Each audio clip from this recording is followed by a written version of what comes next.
Bad from me bad. Where you get your bad from? Thing where me get. Today we're not going to talk about how to create Badadan in FL Studio. Actually, I'm gonna make an 180, and we're going to talk about creating lyrical liquid drum and bass instead.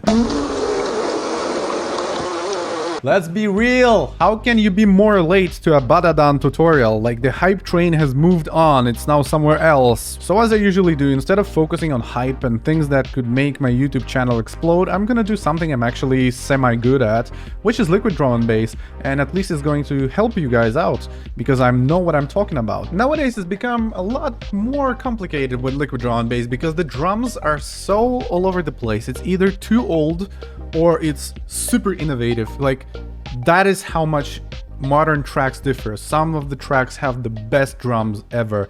Some of the tracks have the old, super annoying drums, and somehow people enjoy them pretty much at the same level. It's really like, I don't understand what's going on anymore. And I've been out of the game for a while. So I've been really focused on the whole dance floor drum and bass thing. But yeah, I'm just going to talk through my personal preference, how I like to make the liquid type of drum and bass, and I'm gonna give you some hints into my workflow. Hopefully this helps you guys. So first thing I'm going to use is, you know, a couple of loops from my sample pack, which are pretty much deep drum and bass loops, but I mean, you can easily use them for liquid, especially if you remove the pointy kicks. You can put them on the background, and I'm probably gonna apply a few more. Like, I'm gonna probably use like a classical drum loop. This one. This is like a classical drum loop pack, and everybody should have it. It's called Music Radar DNB Breaks. You can get it for free on the internet. Even I think under some of my videos I left the links for this one. So why I'm going to use this is because I want liquid to feel like liquid, not like deep drum and bass, because my sample pack is specifically for like more techie, more like modern, new school kind of deep drum and bass, but I don't want to lose the essence of liquid, which comes from jungle and is heavily influenced by jungle. A lot of the loops are still used, so I'm going to invite a couple of old school breaks, like this one here, which is one that everybody's heard at some point. So I'm going to remove some of those low ends, and I'm gonna make it a little bit quieter. And let's see how that sounds. Actually, not too bad. And I'm gonna introduce maybe like some very basic kick drum. Oh, something like this. Yeah. Don't want to be super like picky for now, just because drums are not going to be the most important.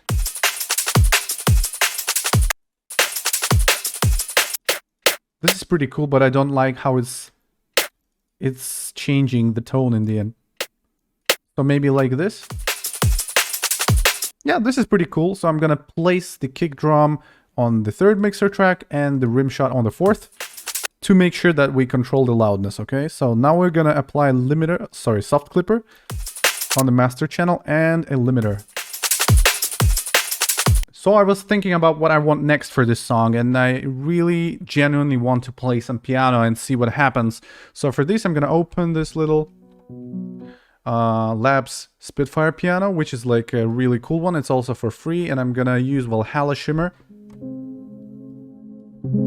And probably open an Edison editor, and I'm gonna play something randomly and see what happens.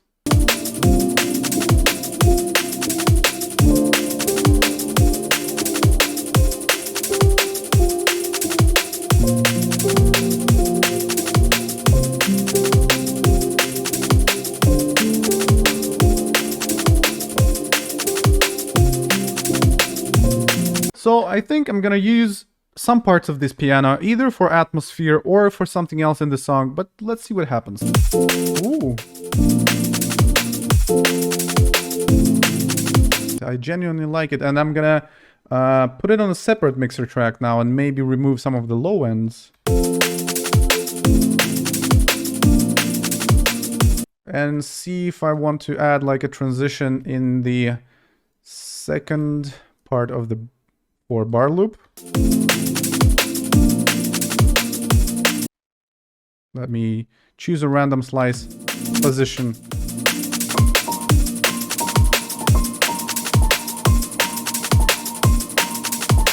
This is not too bad.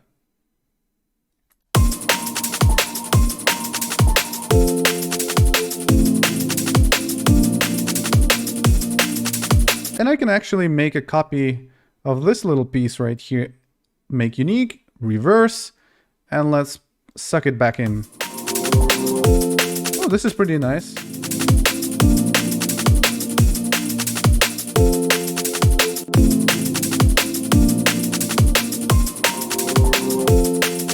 So let me try and introduce a bass, and I'm gonna try and use a serum.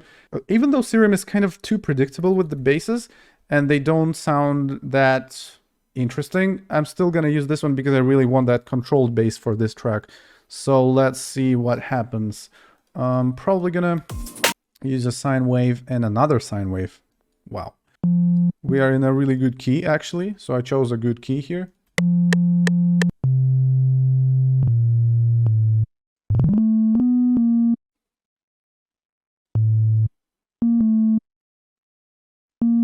Something like this, I guess, is gonna be good.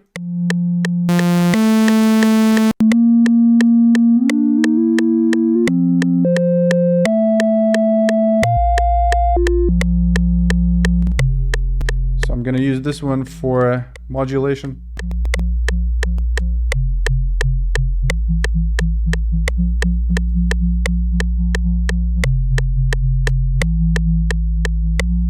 And I'm gonna make it a little bit low passed.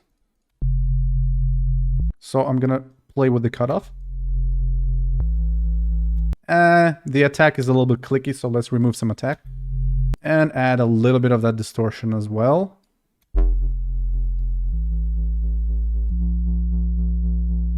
Maybe see if I want more volume. Okay, now what I want to do is I want to put the bass line on the 7th mixer track. It's there. So I'm going to open a Pro Q, and I want to remove every super low bass under 20 Hertz. You absolutely don't need that. There is no sound system that will play that. And I want to make a double click, right click, click on the side, and remove stereo below 150 Hertz. I don't want too much of that dirt, or whatever you call it. But yeah, let's play the bass and see.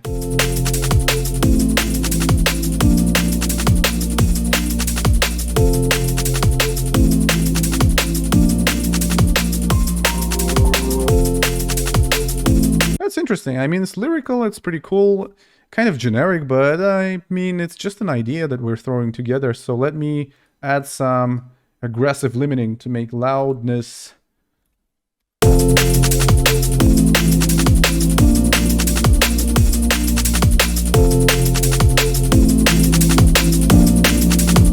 I feel that at this point we really need sidechaining, and I'm also gonna make the DAW a little bit quieter, and yes, sidechaining. So as I always do, MIDI out, kick snare,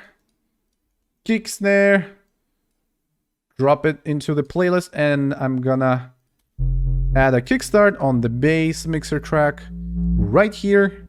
Go to MIDI, boom. Sidechain is important. Still the piano though, piano has a lot of dirt in low end as well. You can hear that, so I'm gonna sidechain the piano, but I'm gonna do this very carefully. You don't want to have this like abrupt piano, so instead I'm gonna try and band equalize it. Something like this. So it's sidechaining under 1000 Hertz, but above that you can still hear the piano play. Well, it's probably still a little bit too loud, so I'm gonna make it just a little bit quieter so to have like a completely clean mix.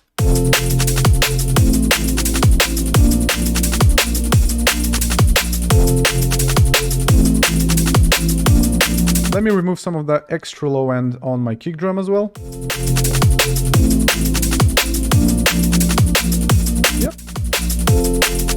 Sounds much more clean now, yep. There's some conflict right here. So maybe the piano should be a little bit quieter, maybe.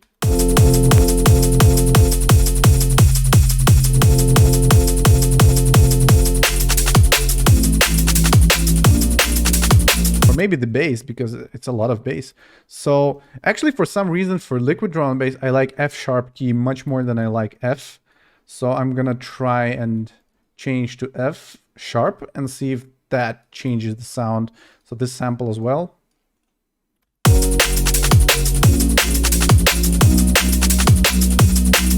It's fine. Let's try and make sure that the sub bass isn't too loud.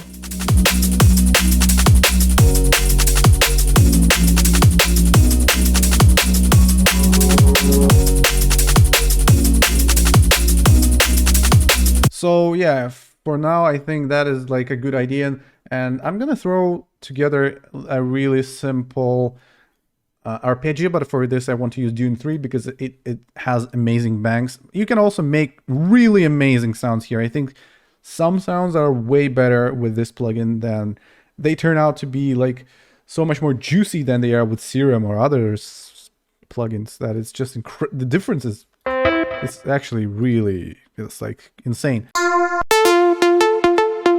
Something like this, but I need more reverb. I need it completely soaked.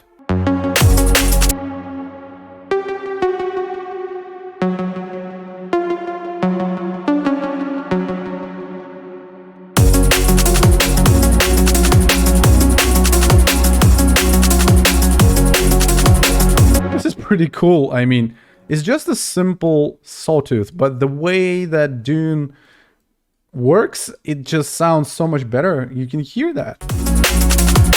There's zero processing, nothing. I just added a little bit of reverb.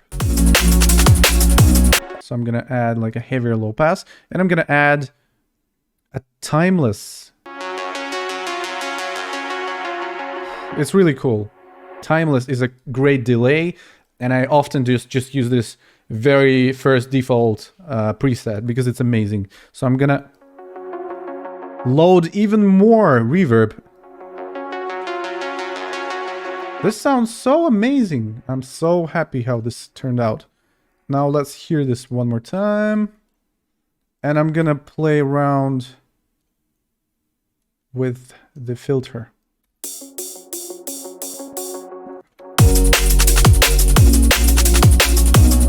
I guess the sidechain is a little bit too heavy on the bass. So in this case, I'm gonna band sidechain. So we're gonna keep the mid basses intact. Yeah, now you can hear it's a little bit more complete. Like the bass is not being dominated by the kick drum, which is something I don't like. And let's try and make some transition here as well. Gonna make a bass switch here. Let me clone that. Ooh, this is so beautiful actually. I know that the first key is supposed to be like this one, because then it sounds like a switch at least.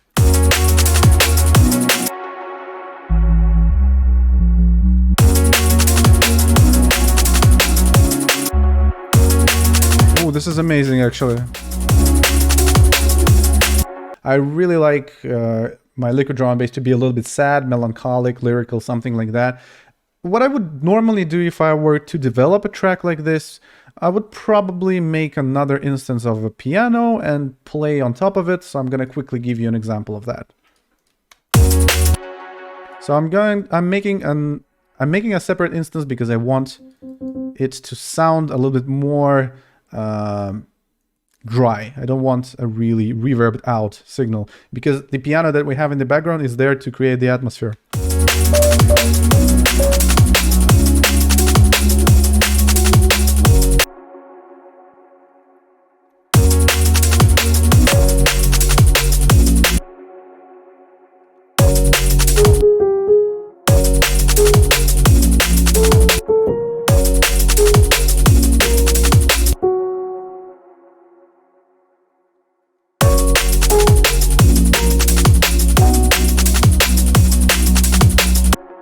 Ah, this is a little bit childish. Maybe I'm gonna make it a little bit different. Something like this. But this part we're only going to use for the switch, so I'm gonna remove it from here. And I want the keys from, like, this keys to be a little bit more open. Something like that. And I want them to be, like, more open on the high end. Of course we want some reverb as well, but just not that much. So. Just making them a little bit louder and see what we have. Kind of too loud. Let's just control it. Make sure that it's not that loud.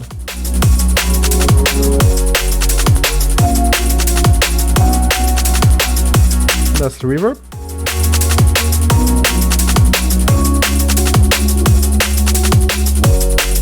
Yeah, so this is really cool. It's a very playful, happy, melancholic kind of vibe. Obviously not a bada down tutorial, but I guess it's still better for all of you. So I hope you enjoyed this video and see you next time.